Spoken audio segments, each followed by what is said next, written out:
Ça me rend très heureuse tous les dimanches matins, à chaque fois que je vous vois, tellement heureux de vous retrouver avec plein de choses à vous dire. Mais il est 11h moins quart.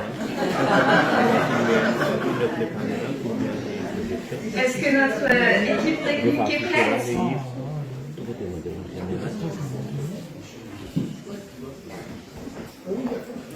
Parce que c'est toi le chef, hein. On peut y aller, chef? On y va. On fait une petite intro musicale, s'il te plaît.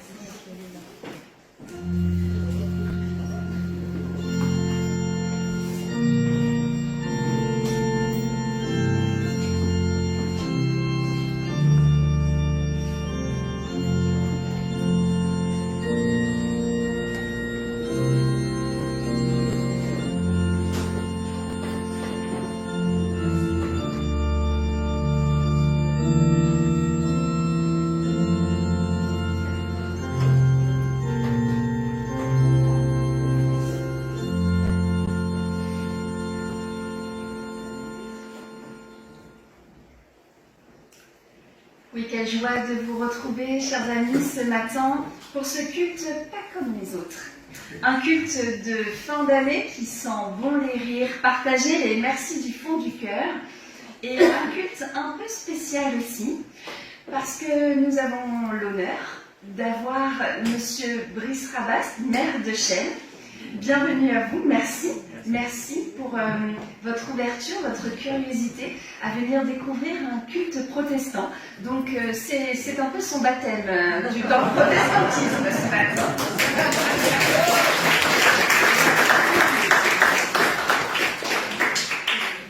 Et un culte un peu spécial aussi parce que c'est le dernier que j'ai l'honneur d'officier parmi vous.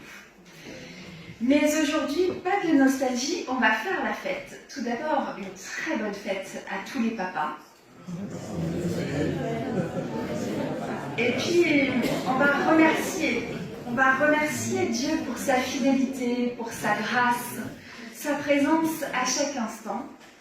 Et on va célébrer tout ce que nous avons vécu ensemble cette année aussi. Et on va se laisser porter par la musique, par la joie, par la prière, par nos voix, par la communion. C'est de la part de Jésus le Christ que je vous salue tous et toutes. Que la grâce et la paix soient avec vous. Que chacun se sente ici accueilli tel qu'il est, dans cet espace de confiance, de foi, de tendresse et de lumière. Bienvenue à ce culte où nos voix, nos rires, nos silences et nos chants montent vers celui qui nous rassemble et nous envoie. Amen. Et je vous invite à vous lever pour chanter le chant « Seigneur, c'est toi qui nous unis ». Le 21-18, les chants sont projetés, mais pour ceux qui souhaitent suivre sur leur recueil de cantiques, c'est le 21-18. Non, 21-08.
président de notre conseil presbytéral, Jean-Charles Schmitt, qui a quelques petits mots qu'il souhaiterait joindre à cette prière. Jean-Charles, tu veux bien venir ? Prions. Oui, Seigneur notre Dieu, nous te louons, nous te bénissons, Dieu trois fois saint. Nous élevons nos voix vers toi avec reconnaissance et joie. Tu es le Dieu de la vie, le Dieu de la communion, et tu nous fais ce don immense, celui d'avoir des frères et des sœurs partout dans le monde. Et ici même, dans cette communauté de La Michelle Marne-la-Vallée, tu nous as donné les uns les autres. Merci pour chaque frère, pour chaque sœur de cette Église. Merci pour ce qu'il est, pour ce qu'elle est, pour les sourires partagés, pour la chaleur humaine, pour la main tendue, pour l'écoute, le soutien, pour cette force discrète qui vient de toi et qui circule entre nous. Seigneur, merci pour cette année vécue dans ton Église. Merci pour tous ces instants qui nous ont permis de mieux nous rencontrer, de mieux nous découvrir, de mieux t'apercevoir dans le visage les uns des autres. Nous te remettons entre tes mains notre désir profond, celui de nous connaître davantage et surtout de te connaître plus encore, de te chercher ensemble, de grandir dans la foi, de nous soutenir mutuellement dans la joie comme dans la peine, dans nos élans comme dans nos fragilités, dans nos projets et dans nos tâtonnements. Tu nous appelles à être des serviteurs. Et nous voulons te bénir pour cette Église que tu rassembles. Tu suscites des vocations, tu donnes à chacun la force de vivre sa foi et d'en témoigner. Merci pour cette Église où des équipes se lèvent, où les gens deviennent amis, où l'on apprend à bâtir ensemble, dans la confiance et la simplicité. Inspire-nous, fortifie-nous. Fais de nous des bâtisseurs de ta paix, des artisans de ta joie. Merci pour chaque serviteur, pour chaque engagement, car ton Église est comme un corps où chaque membre a sa place, son rôle, sa beauté. Et ton esprit souffle. Il nous relève, il nous oriente, il nous unit. Il était bien là, vivant, dimanche dernier à Pentecôte, et il est là aujourd'hui encore, souffle d'espérance et de mouvement. Nous te louons pour Artine qui a reçu le baptême, pour Mina, pour Titus, pour Andiane, pour Taëri, pour Tine, pour Thierry qui ont confirmé leur baptême. Merci pour ces pas de foi, ces engagements, ces cœurs ouverts à ton appel. Et nous allons continuer cette prière de louange, mais en nous asseyant. Vous allez comprendre pourquoi. Et maintenant, Seigneur, et c'est dans cet esprit que nous voulons accueillir et soutenir chacun dans son service. Peut-être dire un petit mot maintenant, Jean-Charles ? Oui, juste un petit mot pour nous confirmer, notre baptisé, et puis surtout nous confirmer ce matin qui sont revenus, parce que nous avons fait une belle prière pour Pentecôte. Vous vous en rappelez, je pense, et je vous adresse directement à vous. Vous en rappelez. On avait surtout parlé de courage, d'encouragement, et on avait parlé aussi du jeu et du nous. C'est-à-dire que quand je dis nous, c'est de toi, notre Dieu, à qui on s'adresse, parce qu'il s'adresse à chacun d'entre nous.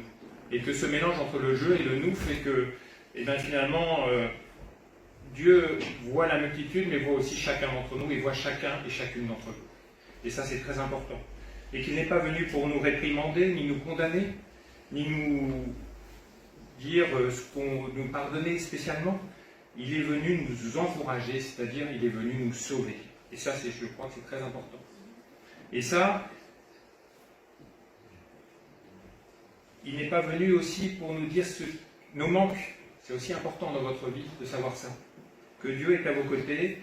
Il n'est pas là pour spécialement nous enlever les péchés. Ce n'est pas forcément ça l'essentiel. mais il est venu pour nous encourager, pour nous mettre sur la route et pour être à vos côtés dans votre vie, de confirmer. Alors, ça rejoint cette notion de courage, c'est-à-dire que quand on demande à ce jeu, à ce nous, d'être fort, on demande à Dieu d'être fort et de nous rendre forts, c'est aussi dans cette notion de, je dirais, de combat, de courage, face à des situations que vous aurez dans votre vie où il faudra toujours choisir et qui sont importantes et savoir toujours que Dieu est à vos côtés. Et voilà, c'est juste ce qu'on voulait dire ce matin, c'est dire que vraiment soyez forts par cette force de Dieu qui est à vos côtés et soyez forts aussi dans votre engagement pour l'Église, parce que l'Église vous apporte ce message, nous transmet ce message, Dieu est en vous et donc vivez-le vraiment dans votre engagement de tous les jours, engagez-vous. Voilà, et puis j'en profite, je ne sais pas prévu, mais j'en profite quand même, pour aussi dire, dans cette prière de louange, que Romy soit aussi bien accompagnée dans son nouveau poste, en la remerciant, on fera sa fête tout à l'heure, parce qu'elle nous a fait notre fête à Jean-Jacques et à nous tous ce matin, en nous embrassant 4 fois, parce que c'était la fête des pères.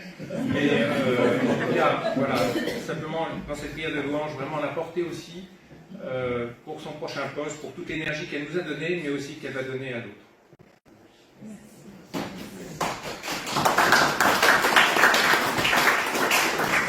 Merci beaucoup Jean-Charles. Merci pour nous tous. Et c'est dans cet esprit aussi que nous voulons accueillir et soutenir chacun et chacune dans son service. Et demandons à Dieu de nous aider à les entourer aussi de notre prière, de notre bienveillance et de notre attention fraternelle. Et puis, je voudrais dire que maintenant, nous pourrions louer aussi notre Seigneur pour celles et ceux qui font vivre notre Église au quotidien. Parce que tu les appelles Seigneur, tu les inspires et tu les envoies. Et à travers eux, tu bâtis une communauté vivante et fraternelle. Et voilà, profitons de ce culte de fin d'année pour remercier, dire vraiment merci beaucoup pour l'équipe des catéchètes, toutes les monitrices de l'école biblique qui accompagnent avec tant de patience, de foi et de créativité nos enfants. Je pense à Stéphanie, à Ariane, à Sue, à Voïrne, à Jessica et à Christine. Si elles veulent bien, est-ce que vous voulez bien vous lever? Et vous savez qu'on ne prêche pas le salut par les œuvres. Hein, on n'a pas besoin de gagner notre salut. Donc on n'a pas à s'auto-gratuler, etc.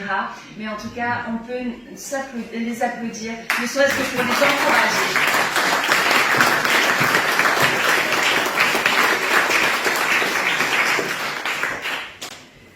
Et puis, je voudrais aussi qu'on encourage Valérie qui a confirmé son baptême la semaine dernière et qui s'est dit que pour soutenir la communauté dans sa vie, il aimerait beaucoup participer à une séance d'école biblique pour partager son expérience au caté avec les enfants de l'école biblique. Tu veux bien te lever, s'il te plaît, qu'on t'encourage?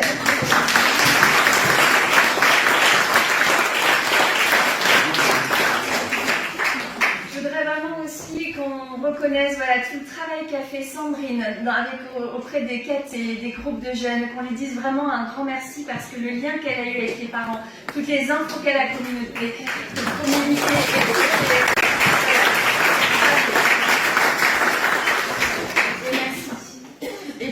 bien sûr, je voudrais qu'on remercie aussi bien tous les responsables scouts qui sont là. Alors, nous avons la chance d'avoir Clémentine avec nous ce matin, et je sais qu'elle est avec toute une équipe et qu'elle est loin d'être la seule. Est-ce que les responsables scouts veulent bien se lever?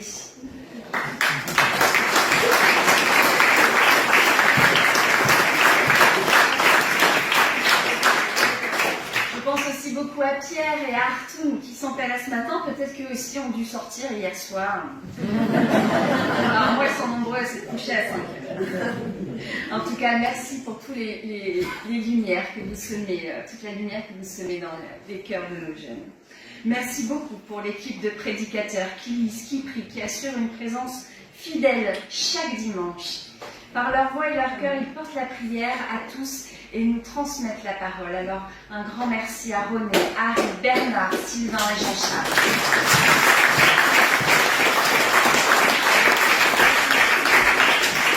Je ne vais pas réussir à les faire se lever, hein. Ils sont humbles et ils sont timides. En tout cas, je pense aussi beaucoup parce que le culte, c'est la prédication, mais pas seulement. C'est aussi une liturgie qui est importante et qui a du sens aussi dans notre vie de foi. Alors je pense beaucoup aux liturges, notamment à Joël qui est là ce matin. Je ne la vois pas, Joël. Elle est là. À Joël, mais tous ceux qui lisent régulièrement, ils seraient trop nombreux à les citer, mais je pense à Catherine, à Agnès, à David et bien d'autres. Vraiment merci.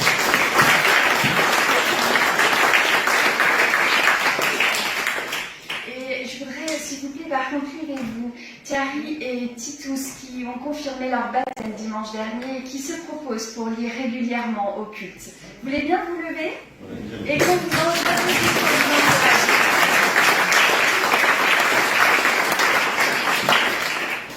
Merci beaucoup pour tous les musiciens qui élèvent nos âmes et ouvrent nos esprits par la beauté du chant. Merci beaucoup à Harry, merci à Gabriel, à Mandès, à Inès, à Titus, à Mathieu, à Rita, à Aïna, à la chef orchestre, tous ceux qui nous ont comblés de joie, parce que j'en oublie, voilà, au concert de Noël, trop nombreux pour que je les cite tous. Seigneur, vraiment bénis les mains qui jouent, les voix qui s'élèvent et la joie qu'ils offrent à tous. Et puis merci pour les équipes d'accueil et d'animation qui sourient, qui ouvrent les portes, qui disent bonjour, au revoir, un regard et qui offrent toujours une place. Par eux, toute l'église devient une maison ouverte à chacun. Alors merci à Paul, à Vincent, à Jean-Jacques, à Phare, à Harry, à Rige, à Agnès, à Gabriel, à Anne, à Tiana, à Harrison, Jean-Charles, Catherine, Philomène, 11, Harry, René, Bernard, Ir et Blandine.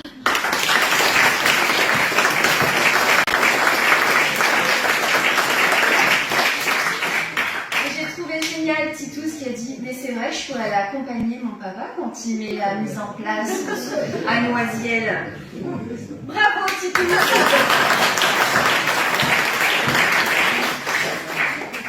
Oui, merci pour les membres des ELAN et à tous les bénévoles, parce qu'en fait, ils sont vraiment trop nombreux.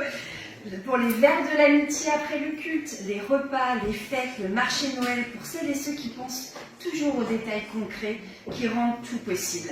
Je pense à Charles, à Eugénie, à Saouli, à Hugues, à Joël, à Rita, à Marie-Antoinette, mais bien sûr, je ne peux pas tous vous citer, sinon on sera encore là à 13 heures. Et il y a une fête des papas qui doit se vivre. Mais en tout cas, on pense tous et on n'oublie personne.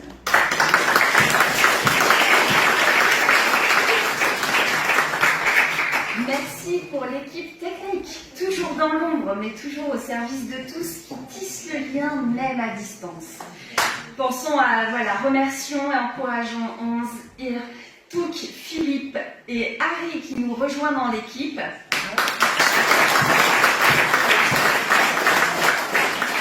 Et à Andiane, tu veux bien te lever Andiane, parce qu'il s'est dit, mais moi aussi je pourrais venir aider pour l'équipe technique.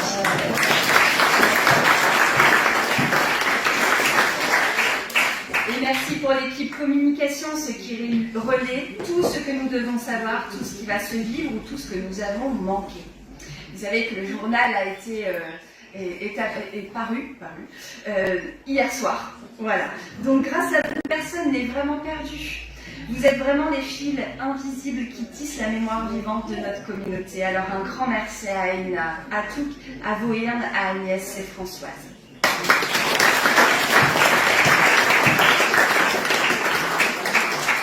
Tim n'est pas là ce matin, mais il aide régulièrement sa maman pour faire des flyers. Alors on pense très fort à lui et on l'encourage à continuer.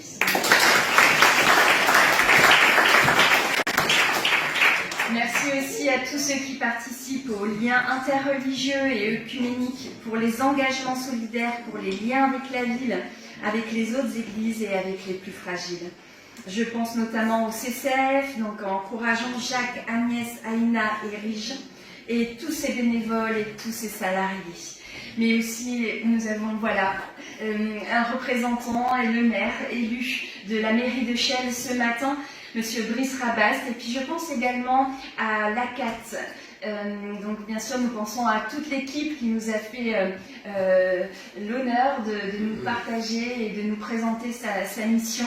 Et je pense notamment à nos protestants qui sont au sein de cette équipe. Je pense à Moussa, à Elire et à Sandra. Saluons-les et encourageons-les.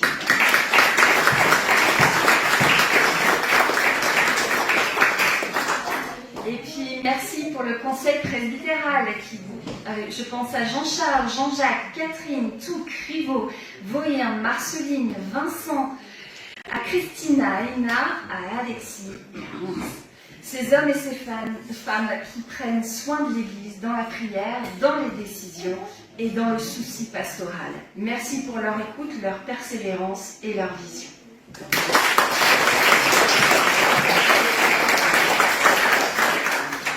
Oui, Seigneur, nous te disons merci pour chaque nom, tous ceux qui ont été cités et ceux qui ne l'ont pas été. Chaque présence, chaque fidélité discrète ou visible. Toi seul sais tout ce que cela représente et tu bénis, tu fortifies, tu envoies encore. Amen. Et je vous invite à vous lever à nouveau et nous allons chanter le chant Chaîne d'amour.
Et nous nous recueillons à présent dans la prière d'illumination et pour cela j'appelle Joël.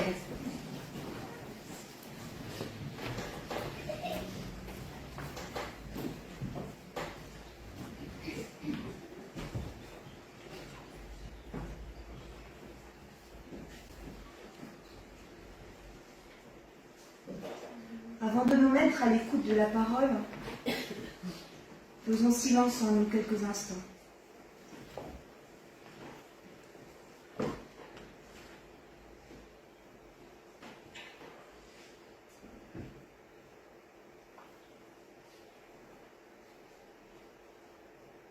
Prions.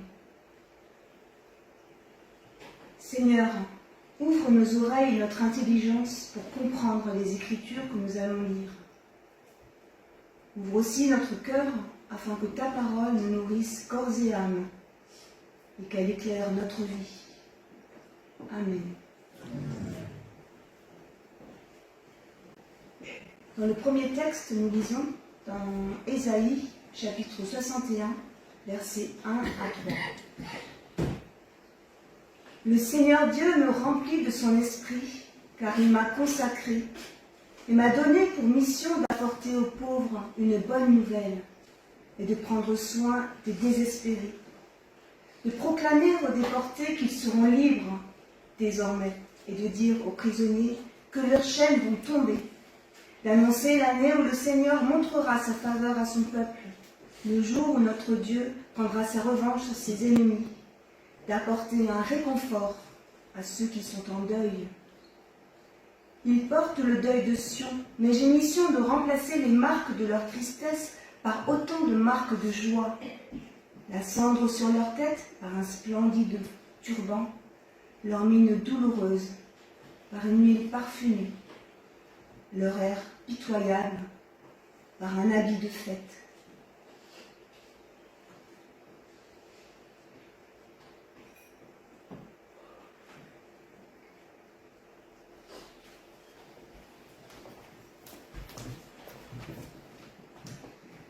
Sylvain, est-ce que tu veux bien nous lire le texte d'Ézéchiel ?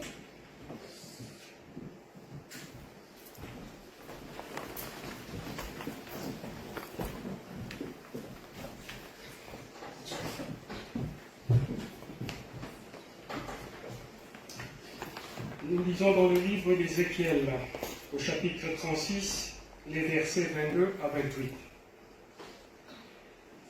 C'est pourquoi, dit à la maison d'Israël, ainsi parle le Seigneur Dieu. Ce n'est pas à cause de vous que j'agis, maison d'Israël, mais bien à cause de mon saint nom que vous avez profané parmi les nations où vous êtes venus. Je montrerai la sainteté de mon grand saint nom et qui a été profané parmi les nations. Mon nom que vous avez profané au milieu d'elles, alors les nations connaîtront que je suis le Seigneur, oracle du Seigneur Dieu, quand j'aurai montré ma sainteté en vous, sous leurs yeux. Je vous prendrai d'entre les nations, je vous rassemblerai de tous les pays, et je vous amènerai sur votre sol. Je ferai sur vous une aspersion d'eau pure, et vous serez purs. Je vous purifierai de toutes vos impuretés et de toutes vos idoles. Je vous donnerai un cœur neuf, et je mettrai en vous un esprit neuf. J'enlèverai de votre corps le cœur des pierres, et je vous donnerai un cœur de chair. Je mettrai en vous mon propre esprit. Je vous ferai marcher selon mes lois, garder et pratiquer mes coutumes. Vous habiterez le pays que j'ai donné à vos pères. Vous serez mon peuple et je serai votre Dieu.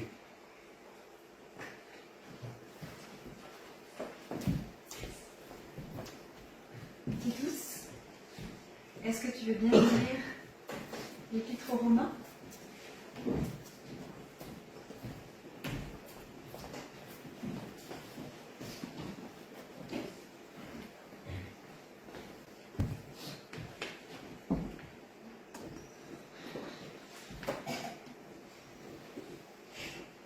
Dans l'Épître aux Romains, chapitre 8, versets 14 à 17. Car tous ceux qui sont conduits par l'Esprit de Dieu sont fils de Dieu. En effet, vous n'avez pas reçu un esprit d'esclavage qui ramène à la crainte, mais vous avez reçu un esprit d'adoption filiale par lequel nous crions « Abba, Père ». L'Esprit lui-même rend témoignage à notre esprit que nous sommes enfants de Dieu. Or, si nous sommes enfants, nous sommes aussi héritiers de Dieu et co-héritiers du Christ, s'il est vrai que nous souffrons avec lui pour être aussi glorifiés avec lui.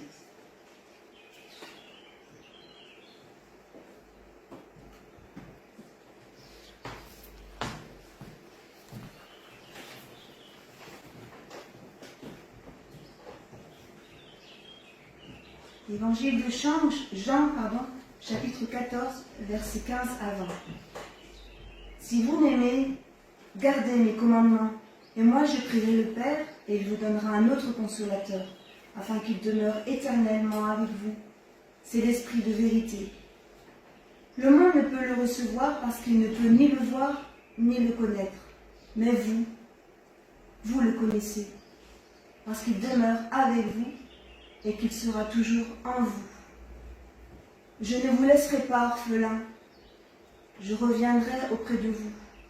Dans peu de temps, le monde ne me verra plus, mais vous me verrez, parce que je vis et que vous vivrez aussi. Ce jour-là, vous comprendrez que je vis unie à mon Père, que vous êtes unis à moi, et moi à vous. Amen.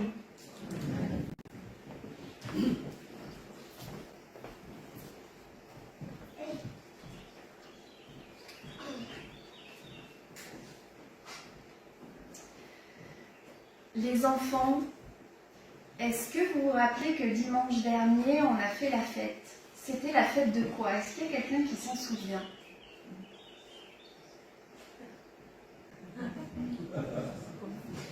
Oui? Hugo, tu veux dire? Pardon? Oui, la Pentecôte. Bravo. Dimanche dernier, nous fêtions la Pentecôte. Pourtant, reconnaissons que le Saint-Esprit est vraiment le point aveugle de notre foi. Nous pouvons, avec nos mots et notre expérience spirituelle, rendre compte de notre foi en Dieu, Créateur, Père. Nous pouvons facilement rendre compte de notre foi en Jésus, fils de Marie et de Joseph, fils de Dieu, Christ, mort ou ressuscité. Mais le Saint-Esprit, comment le définir, le ressentir? Que change-t-il à notre vie chrétienne? Je vous propose ce matin d'enquêter ensemble sur le Saint-Esprit, de suivre un jeu de pistes bibliques, de rechercher des indices en cheminant dans la Bible. Et nous commencerons par la Genèse. Dès les premiers versets du premier chapitre, le Saint-Esprit est présent. Il est le souffle de Dieu qui plane sur les eaux et participe à son œuvre créatrice. D'emblée, sur le Saint-Esprit, 3 indices nous sont fournis. D'abord, le Saint-Esprit émane de Dieu, il est une façon de parler de Dieu et de son action. L'Esprit est Dieu et Dieu est Esprit. Lorsque nous parlons de l'Esprit, lorsque nous l'invoquons, nous ne faisons rien d'autre finalement que de parler de Dieu et de l'invoquer. C'est le premier indice que j'ai trouvé, j'avais mis ma casquette de l'inspecteur, de l'enquêteur, et j'ai trouvé celui-là, alors je vous le partage. Mais parmi l'équipe d'enquêteurs que nous formons ce matin, y aurait-il quelqu'un qui aurait trouvé ici le deuxième indice? Alors les indices sont sur des petits papiers verts et ils sont scotchés un petit peu partout autour de nous. Est-ce que quelqu'un voit le deuxième indice?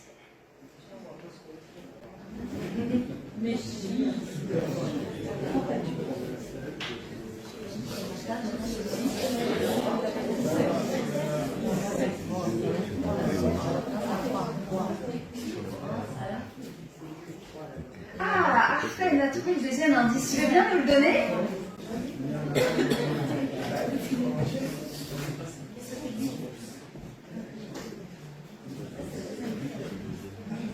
Je ne sais pas si on va le voir. Tu peux monter? Je te tiens là, si on peut voir. Ah oui. Alors, le deuxième indice est... L'esprit est créateur. Ah, l'esprit est créateur. Merci, Arthur, merci beaucoup. L'esprit est créateur, mais oui, il sépare, il organise, il agit contre le chaos et la confusion dans le monde, dans l'Église et dans notre vie. Recevoir l'esprit, finalement, c'est laisser Dieu nous recréer, nous façonner, nous faire grandir spirituellement. N'y aurait-il pas un troisième indice? Devant moi. Ah non, moi je vois rien, moi c'est vous qui êtes devant moi. Tu vas pas nous le dire, mon chien?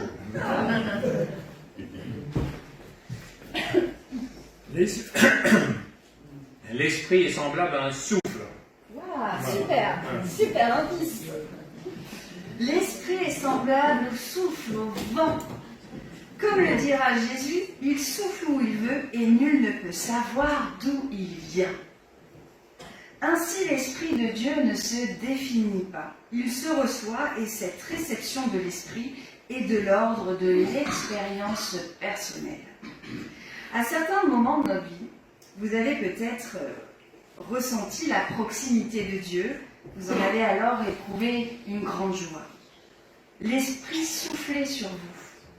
À d'autres périodes de votre vie, l'Esprit a pu devenir plus lointain, comme un vent qui tombe. L'Esprit de Dieu ne se possède pas, ne se contrôle pas, ne se thésaurise pas. Il se reçoit et la seule démarche réaliste du croyant consiste à lui être disponible.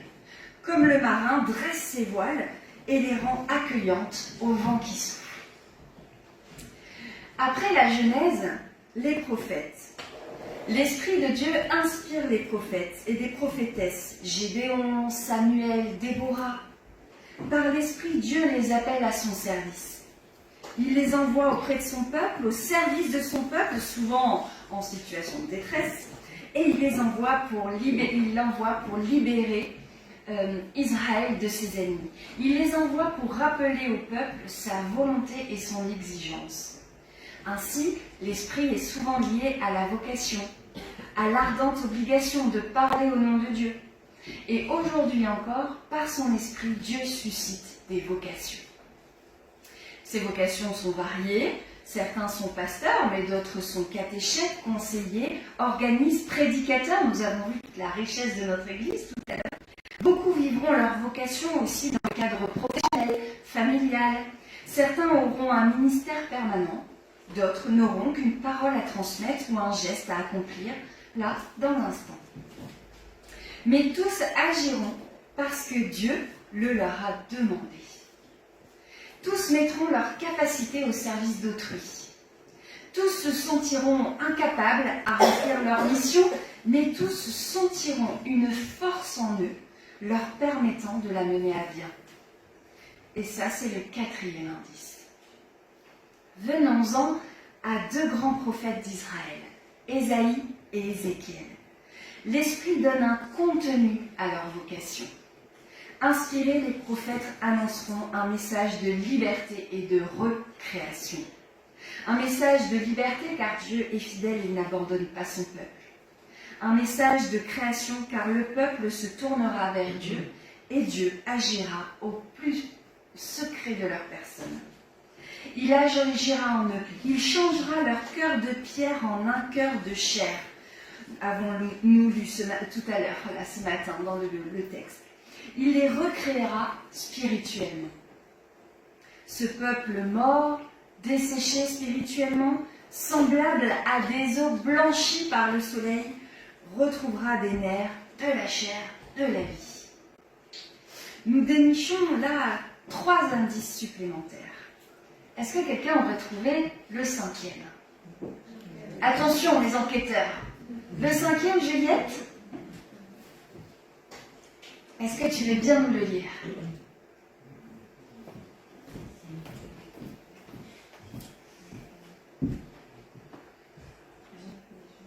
Il n'y a rien d'écrit dessus. Wow. Alors ça, c'est le super chef d'équipe d'enquêteurs. C'est pour ça que je ne suis pas nommée commissaire. Tu peux le lire là. D'abord, lorsque Dieu nous appelle à son service et nous assiste spirituellement, nous témoignons d'une bonne nouvelle libératrice. Aux captifs, la liberté. Notre témoignage par lui-même est un acte libérateur. Il libère de l'absurde, de la culpabilité, du mal, de la division. A contrario, lorsque notre message est enfermant, culpabilisant, diviseur, il n'est pas inspiré par Dieu. Merci Juliette. Merci beaucoup. Ça, c'est un super indice. Est-ce que quelqu'un va trouver le 6e indice? Ah! Tu veux bien nous le lire?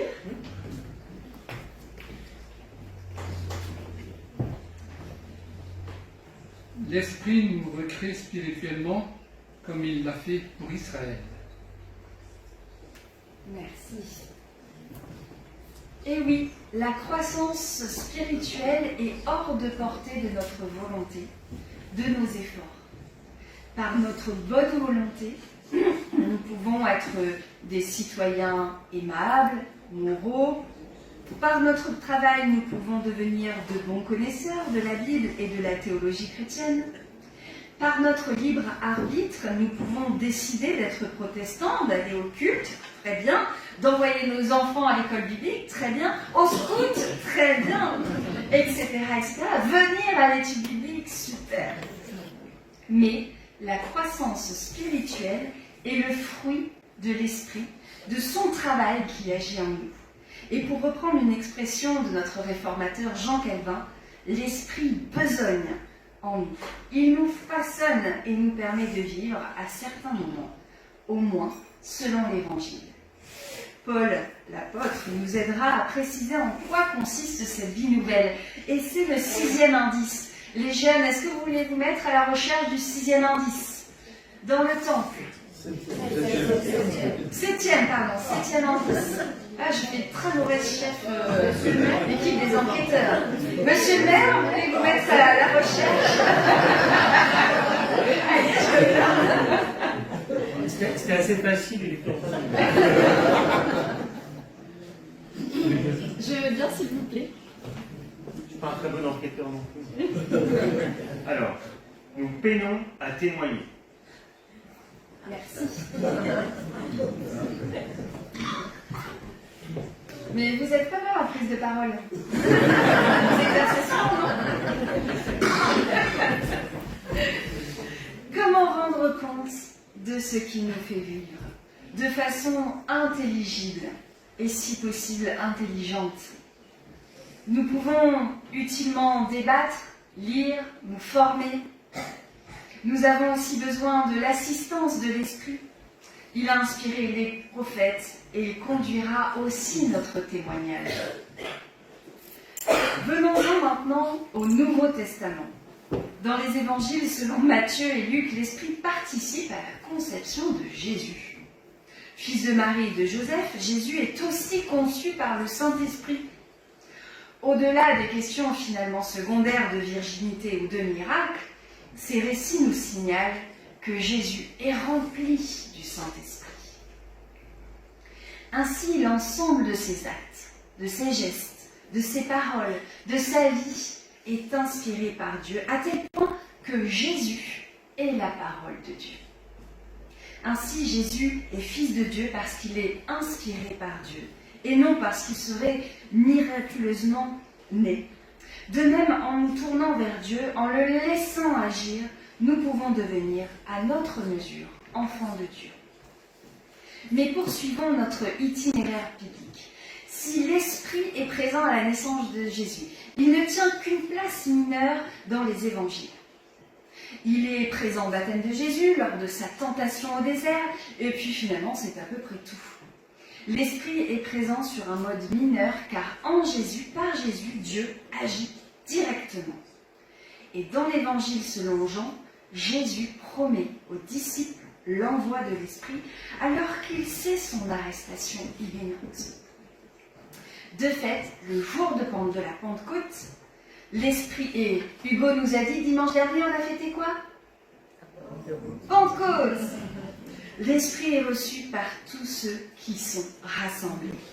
Dans les premières églises, ce don de l'Esprit se traduira par des conversions, des guérisons, des miracles. Mais l'Esprit peut aussi servir de prétexte à des débordements, et c'est bien qu'on en parle. L'apôtre Paul est confronté à certains de ces excès spirituels. Et si certaines communautés veulent faire l'économie du Saint-Esprit et centrer la foi nouvelle sur la divinité du Christ et l'obéissance à la loi, d'autres, comme l'église de Corinthe, se veulent charismatiques et conduites par l'Esprit. Elles vivent une exubérance spirituelle se traduisant par un grand dynamisme, mais également par des divisions communautaires, un manque d'amour, l'oubli du prochain. Alors, Paul affirme que les plus grands dons du Saint-Esprit sont, attention petit quiz, quels sont les dons de l'Esprit? Je sais que vous les connaissez. Nous en avons 3. Là, ça commence par F. La foi. Ça commence par L apostrophe, et après ça suit un E. L'espérance. Et surtout, l'amour. Conduite par l'Esprit, l'Église devient fraternelle, respectueuse de la diversité de ses membres. Et nous avons un 8e indice.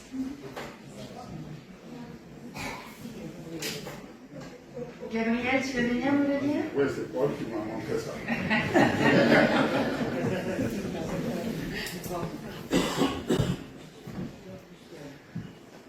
L'esprit fait fructifier notre air communautaire et fraternel. Oui, merci.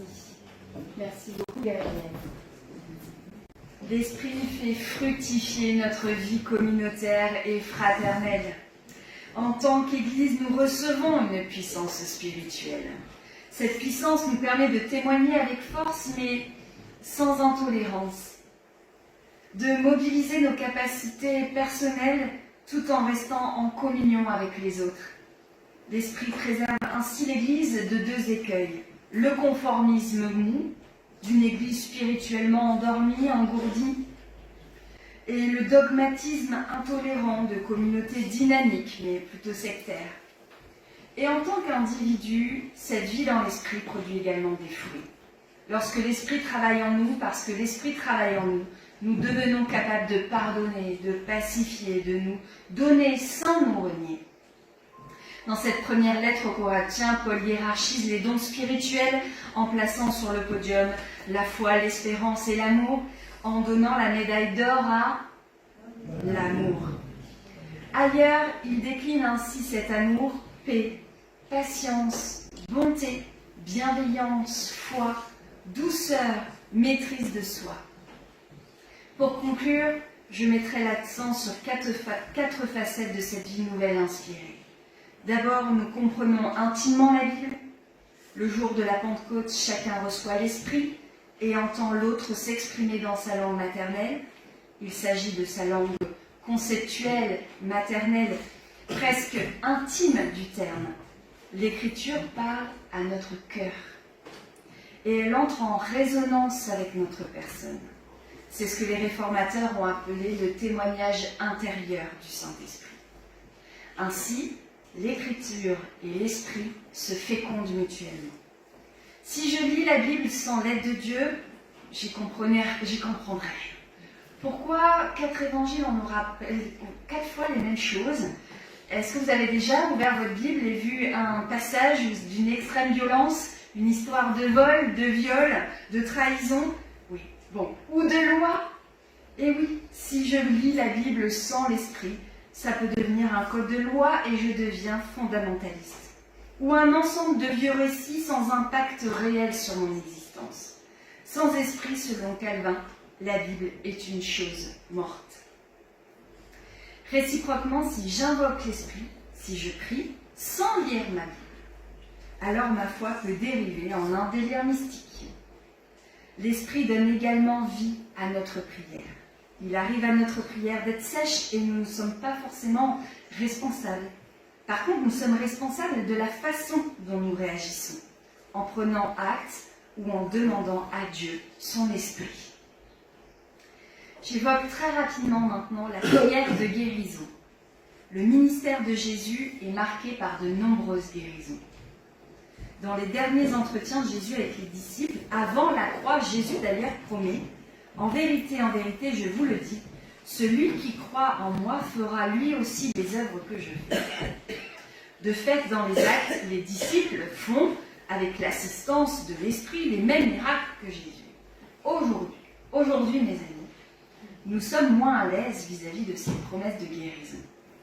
Sachons néanmoins que d'autres églises ne partagent pas cette gêne et que des membres de nos églises témoignent d'exaucement, de prière et de guérison. D'autre part, prier avec quelqu'un pour sa guérison, toujours le réconforte. Alors prions pour la guérison.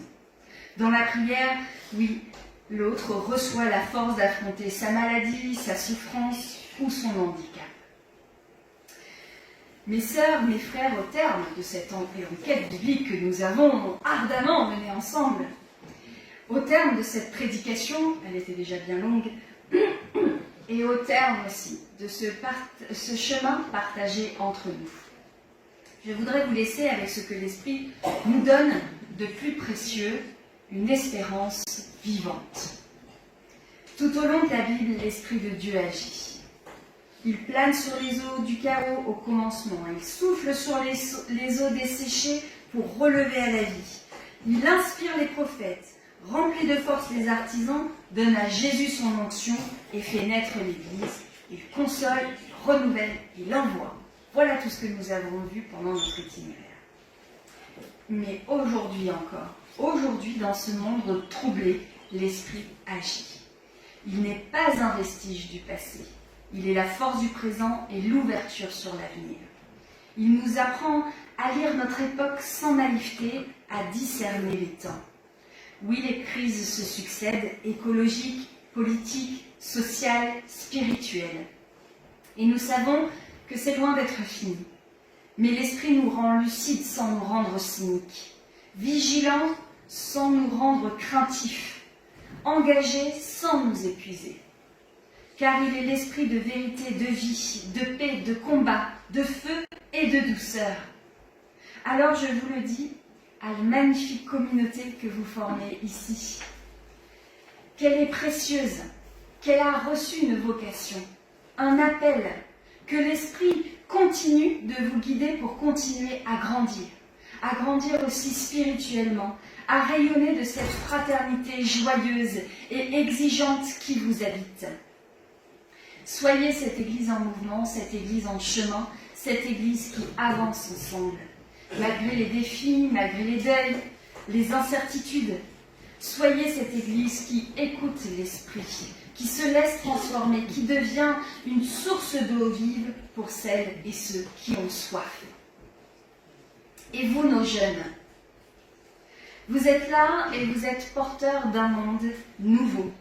Vous vivez et vous vous construisez, vous grandissez dans un monde en transition, de fait de bouleversement, mais je veux vous dire ceci. L'Esprit de Dieu vous est donné à vous aussi, pour vous relever, pour vous orienter, pour vous rendre créateurs de paix. Ne laissez personne vous voler votre espérance. L'Église a besoin de vous et vous avez besoin d'une foi qui donne du souffle et du sens. Un tout dernier mot, si vous me le permettez, à nos aînés, à vous tous et à vous toutes qui portez tant de souvenirs. Je sais votre foi solide et votre confiance en un Dieu bien ancré, Et je sais aussi que vous êtes porteurs d'une peur plus discrète et plus intime, celle qui se vit dans cette période d'entre-deux si difficile à traverser. Alors, avant ou dans cette période de grande vulnérabilité, n'oubliez pas que l'Esprit demeure en vous, qu'il vous accompagne dans les lieux que personne ne voit, il prie en vous, il gémit en vous, il vous porte et il vous relie à la communion des saints. Vous qui êtes les témoins vivants de la fidélité de Dieu à travers les âges, tenez ferme dans votre espérance. Le Seigneur est avec vous, dans chaque souffle, dans chaque pas et à chaque moment. Alors à tous et à toutes, allez, marchez, soyez remplis de l'Esprit, de la foi, de l'espérance. L'avenir est ouvert non pas parce qu'il sera facile, mais parce que Dieu y est déjà. Et comme écrit Paul, que le Dieu de l'espérance vous remplit de toute joie et de toute paix dans la foi, pour que vous abondiez en espérance par la puissance de l'Esprit Saint. Amen. C'était une prédication un peu longue, mais c'était ma dernière.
Et nous nous levons pour chanter le chant « Viens, Esprit de sainteté ».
Dieu qui ouvre mon nom sur ma pauvreté d'aujourd'hui, sur ma tiédeur et sur ma peur, je découpe une parole pour te dire « je crois ».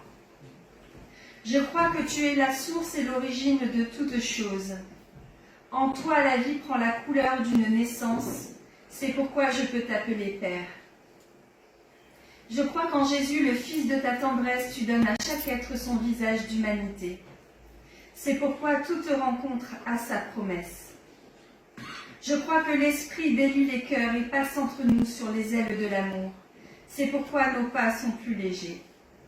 Dieu qui ouvre mon nom sur ma tiédeur et sur ma peur, sur ma foi qui cherche ses mots, je découpe une parole pour te dire « je crois ». Et si cela fait sens et vérité pour vous, je vous invite à dire avec moi « Amen ». Amen.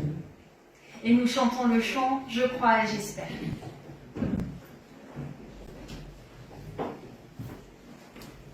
Thank you.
Seigneur notre Dieu, dans ce culte de passage, nous nous tournons vers toi, nos cœurs remplis de gratitude et de questions, de joie et d'élan, mais aussi d'inconnu.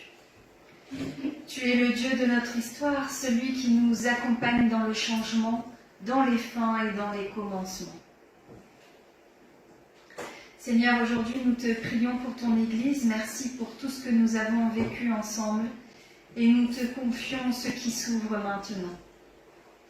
Nous te prions pour le projet d'Église que tu inspires, pour la suite du chemin communautaire ici, pour les liens qui se tissent, les rêves qui germent, les engagements qui naîtront, les appels que tu lances encore et toujours. Nous te confions tout spécialement la pasteure Virginie Moya, celle que tu envoies ici et maintenant. Donne-lui la joie d'être accueillie, écoutée, reconnue, et donne à l'Église l'élan de l'accompagner, de construire avec elle dans l'humilité et l'espérance. Nous te prions pour les conseils, les équipes, les serviteurs, pour celles et ceux qui portent les responsabilités, pour les membres discrets, les piliers visibles ou invisibles. Donne-leur ton souffle, ton courage, ton discernement, Seigneur. Et nous te prions aussi pour les membres qui doutent, ceux qui s'éloignent, ceux qui cherchent encore leur place. Viens parler à leur cœur, viens les rejoindre là où ils sont. Nous te prions pour les vacances qui approchent, pour celles et ceux qui partiront et ceux qui resteront. Donne à chacun du repos, du réconfort, du temps pour se ressourcer, pour retrouver la joie simple de vivre, pour respirer à nouveau et te rencontrer autrement. Nous te prions pour la ville de Chelles, ses habitants, ses élus, ses associations, ses lieux de soins, d'éducation, de vie sociale. Pose ta paix sur cette ville, inspire la justice, la solidarité, et que ton Église y soit un signe de lumière et de fraternité. Nous te prions enfin pour ce monde, ses blessures, ses conflits, ses injustices, et pour tous les peuples qui attendent un signe de paix.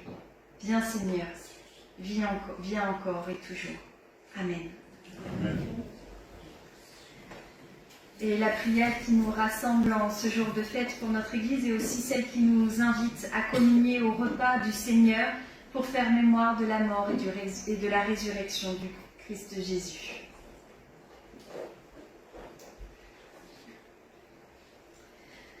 Le soir venu, Jésus se mit à table avec les 12 pendant le repas.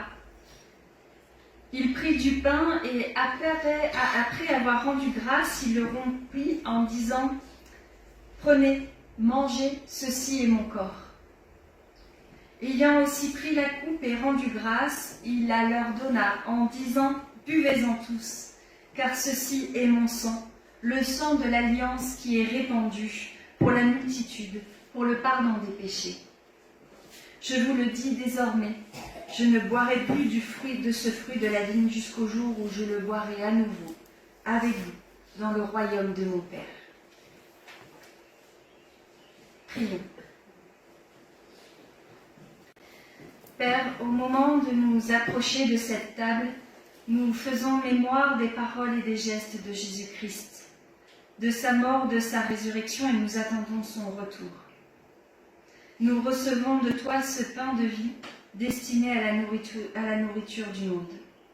Nous recevons de toi la coupe d'alliance que tu offres pour la joie du monde. Tu nous rassembles et nous invites. Par ton esprit, renouvelle notre foi afin que ce pain et ce vin soient les signes de la présence de ton Fils parmi nous. Fais toutes choses nouvelles dans nos cœurs et dans le monde. Et comme Jésus l'a enseigné à ses disciples, nous te disons, notre Père qui es aux cieux, que ton nom soit sanctifié, que ton règne vienne, que ta volonté soit faite sur la terre comme au ciel. Donne-nous aujourd'hui notre pain de ce jour. Pardonne-nous nos offenses, comme nous pardonnons aussi à ceux qui nous ont offensés. Ne nous laisse pas entrer en tentation, mais délivre-nous du mal, car c'est à toi qu'appartiennent le règne, la puissance et la gloire, pour les siècles des siècles. Amen. Est-ce que l'équipe technique me suit ?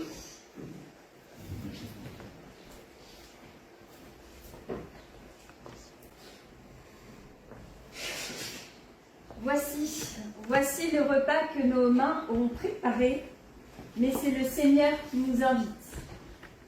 Voici la table que nous avons dressée, mais c'est lui qui nous accueille. Nous sommes tous et toutes invités, ainsi que nos jeunes confirmants. Que celles et ceux qui reconnaissent en Jésus-Christ le Seigneur et désirent partager son repas forment un cercle autour de cette table.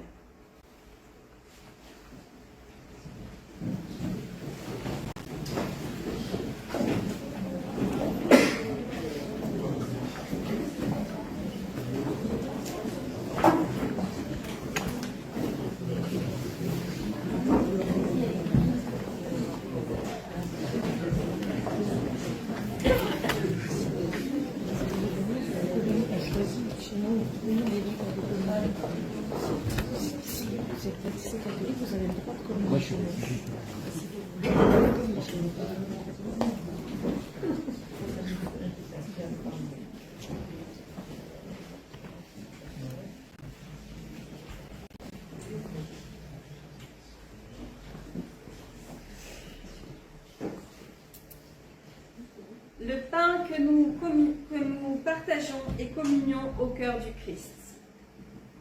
La coupe de bénédiction pour laquelle nous rendons grâce et communions au sang du Christ. Nous te remercions, Père, pour le repas que nous allons prendre ensemble. Et j'invite ou des équipes, l'équipe locale d'animation de Chelles ou des conseillers à venir partager. Nous allons recevoir le pain et le vin et nous allons attendre que chacun se soit servi pour pouvoir prendre le pain et boire afin que ce soit une réelle communion. Au centre, alors c'est du vin, sauf au centre où c'est du jus de raisin. Merci. Attention à vous. Oui, on commence là.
Merci Seigneur pour ce temps de communion et tous ces frères et sœurs. Amen. Je vous invite à regagner vos places et je laisse la parole à Catherine, secrétaire du conseil presbytéral, qui va nous faire les annonces avant le temps d'offrande.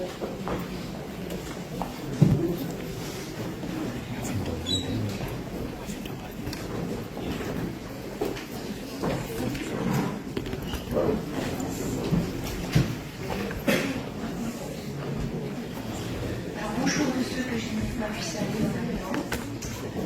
Alors ce matin, je voudrais dire aussi merci pour ce temps de ce jour. Merci à Romy, merci pour ce culte de partage de voix à plusieurs voix. Merci pour ta prédication, toujours aussi bouleversante. Elle va nous tenir, nous porter longtemps. On ne peut pas oublier de telles paroles. Merci, merci. À chaque fois, c'est un nouveau, il y a une approche vers le Christ que tu nous apportes. Et quelle chance vont avoir les paroissiens de Neuilly. Je voudrais dire merci pour la musique, parce que sans musique, nous n'aurions pas pu chanter. Merci à l'Assemblée pour cette ferveur dans les voix. Merci aux ELA, à l'ENA pour l'installation, le nettoyage d'hier, l'installation de ce matin pour que nous puissions faire une belle fête dans le jardin tout à l'heure. Merci à l'équipe technique qui va permettre aux gens qui n'ont pas pu nous rejoindre de pouvoir faire avec nous cette fête, voilà, et entendre le culte de Romy. Voilà. Maintenant les annonces, donc les prochains cultes. Donc le 22 juin à Lagny, c'est Bernard Loison qui officiera. Le 29 juin, c'est à Noisiel, c'est Sylvain Vassa et il y aura Sainte-Seine. En juillet, les cultes seront à Lagny. Le 6 juillet, ce sera le premier culte de Virginie Moya. En août, les cultes seront à Chelles. Et encore un moment festif, comme on a l'habitude de faire. Donc le 3 août, barbecue. Et puis pour fêter la fin de l'année. Le 31 août, Virginie fera aussi le culte. On va parler, je termine sur les cultes. Le 15 septembre, ça sera l'installation de Virginie. Donc, soyez nombreux à venir autour d'elle. Alors, pour la semaine qui vient, donc le 21 juin, c'est la fête de la musique. Et vous êtes attendus à l'Esplanade des religions et de la culture à Lucie, au théâtre de Verdure. Le 24 juin, vous avez eu des flyers que j'ai posés sur les sièges à Noisiel, au centre Saint-Paul. C'est la nuit des veilleurs à 20h30. Et ensuite, alors, ne partez pas, quand le culte est fini, ne partez pas. Nous avons un temps avec ceux qui ne peuvent pas rester au repas et qui souhaitent partager un moment avec Romy. On va pousser des chaises et puis voilà, on partagera un moment. Le repas après, tout est prêt pour vous accueillir dans le jardin. Les barbecues vont être mis en route. Les scouts vont faire l'animation et aider aussi au barbecue, je crois. Il y a des animations pour les enfants, les jeunes. Qu'est-ce que j'ai oublié? Ah oui, le journal. On l'a reçu hier soir, donc il partira dans la semaine. Mardi au mercredi, je devrais pouvoir l'envoyer par mail. D'accord? Voilà. Est-ce que j'oubliais quelque chose? Non? Merci à tous. Merci à tous pour votre écoute. Comme vous avez pu le voir, nous avons une église qui vit et qui vit beaucoup. Que votre offrande soit joyeuse et généreuse.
Amen.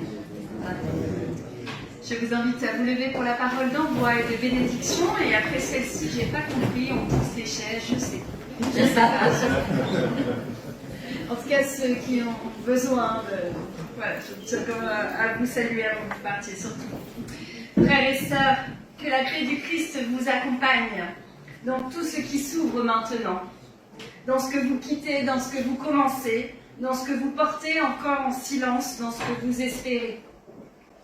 Que Dieu vous bénisse et vous garde, qu'il éclaire votre route, de sa lumière votre route, qu'il vous accorde un effet doux ressourçant, apaisé, plein de rencontres, de découvertes, de repos et de joie. Que l'Esprit Saint souffle sur toute cette communauté, qu'il prépare les cœurs à ce qu'il vient et qu'il donne à chacun et à chacune la joie de servir à sa manière là où il est. Soyez bénis pour ces années à vos côtés, pour ce que vous m'avez permis de vivre et de découvrir avec vous. Et dans l'amour du Père, la tendresse du Fils et la vivante présence de l'Esprit, allez en paix. Amen. Amen. Et un dernier chant, se bénit les uns les autres avec que la grâce de Dieu que nous connaissons bien. Et il y a une tradition, on se regarde pour se bénir. C'est toujours un moment très chaleureux.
Cet encouragement, cette bonne parole comme on l'a eu ce matin sur le souffle, c'est extraordinaire ce sermon ce matin comme nous tous.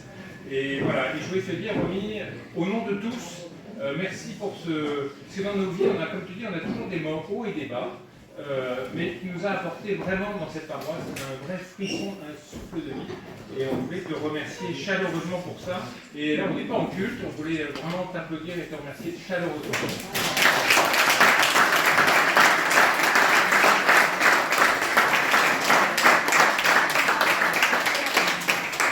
Ce frisson, tu nous l'as apporté à ton arrivée, je me rappelle quand tu es arrivé. Tu nous l'as apporté aussi pendant ta maladie. C'était un moment souffrant à ce moment de la paroisse, avec un aller-retour qui a été sportif et qui était, mais en tout cas avec beaucoup de courage. Voilà, donc bravo pour ce frisson. Et puis aussi à ton retour avec tout ton sourire, ton accompagnement et finalement tout ce que tu nous as apporté à chacun et à chacune d'entre nous. Donc voilà, merci pour nous avoir transmis tout ça. Alors on a mis 2 bougies sur la table. Alors, il y a 2 bougies parce qu'au dîner qu'on a fait naturellement bien arrosé, Jean-Jacques, au niveau des conseils de Lucas. Oui. On va le dire. On s'en souvient encore. Tu nous as mis un très beau texte, tu nous as mis une bougie. Et j'ai trouvé l'image de la bougie extraordinaire. La bougie, c'est de la lumière, c'est du feu, c'est de la chaleur. Et finalement, cette bougie, elle va partir dans une autre paroisse, qui est Nameni, que l'on connaît bien d'ailleurs. Et on se dit, c'est quand même génial d'apporter cette énergie, de l'avoir apportée à la Michel Marne-la-Vallée, et de l'apporter aussi à Neuilly, où ça va être aussi leur apporter beaucoup de choses. Et puis de l'autre côté, on a une autre bougie qui est allumée, qui est Virginie, qui va arriver début juillet, qui arrive aussi avec beaucoup d'énergie, qui a bien vu la paroisse comment elle était, et qui est très heureuse de venir aussi ici. Et donc voilà, ces deux énergies, il y en a une qui va s'éteindre, mais elle va toujours brûler à Neuilly. D'ailleurs, on viendra peut-être te voir au culte pour voir si... Et en tout cas, on va accueillir chaleureusement Virginie qui arrive aussi. Et donc voilà, voilà ce qu'on voulait te dire tous ensemble au niveau de l'Église. Et je laisse Jean-Jacques te dire un petit mot aussi au nom de l'Église et te remettre les cadeaux auxquels tout le monde a participé. Voilà. Que dire après l'essentiel que Jean-Charles a dit? Romy, tu es arrivé, tu nous as souvent dit que tu étais un bébé pasteur qui arrivait dans notre paroisse. Je ne sais pas si certains s'en souviennent, mais voilà, elle parlait de bébé pasteur. Moi, je trouve sincèrement, ok, non, tu n'as pas été bébé pasteur, tu as été un vrai pasteur, un beau pasteur pour notre paroisse, pour notre communauté. On a vécu des très très beaux moments, on a eu des moments aussi un peu plus difficiles, où on s'est soudés, on s'est rassemblés. Et ça aussi grâce à toi, grâce à ton énergie, grâce à ta bienveillance. Voilà. Et puis on n'oublie pas tes rires, on n'oublie pas ton sourire. Et ce qui est dans cette bougie, il y a aussi un point commun avec Virginie, qui a aussi ce beau sourire, ce beau rire. Donc ce passage va se faire vraiment sans difficulté, parce que notre Seigneur veille sur nous et veille sur notre Église. Et qui veille sur toi dans ton prochain ministère. Et voilà, qui te donne la force et la joie, mais ça tu l'auras toujours, il n'y a pas de souci, parce que ça brille dans tes yeux comme cette flamme de bougie. Merci pour tout ce que tu nous as apporté à notre communauté, aux jeunes qui sont ici avec nous. Tu as su les rassembler également. Et c'est vrai que j'ai vu il y a quelques semaines à la nuit la réunion des jeunes et retrouver un temple plein de jeunes, c'est l'avenir de notre paroisse. Donc voilà, bon. Les discours, ça suffit. Maintenant, Romy, au nom de toute la paroisse, il y a quelques présences sur la table. Donc voilà, viens les recevoir.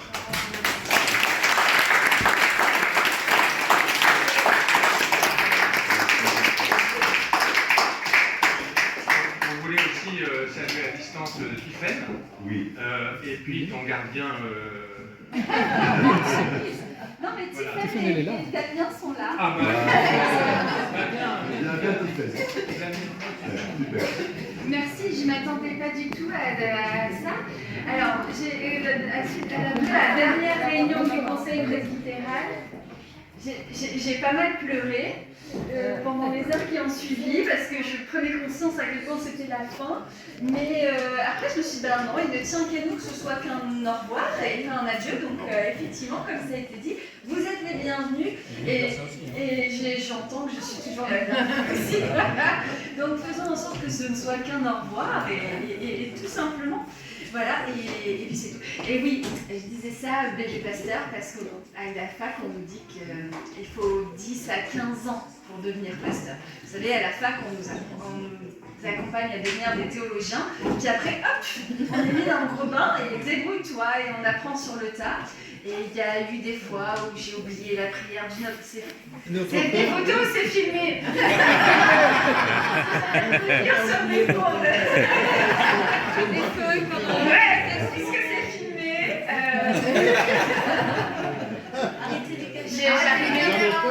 J'arrivais ici, j'arrivais à la fin je venais de vivre que mon proposana. J'ai même vécu ma reconnaissance de ministère avec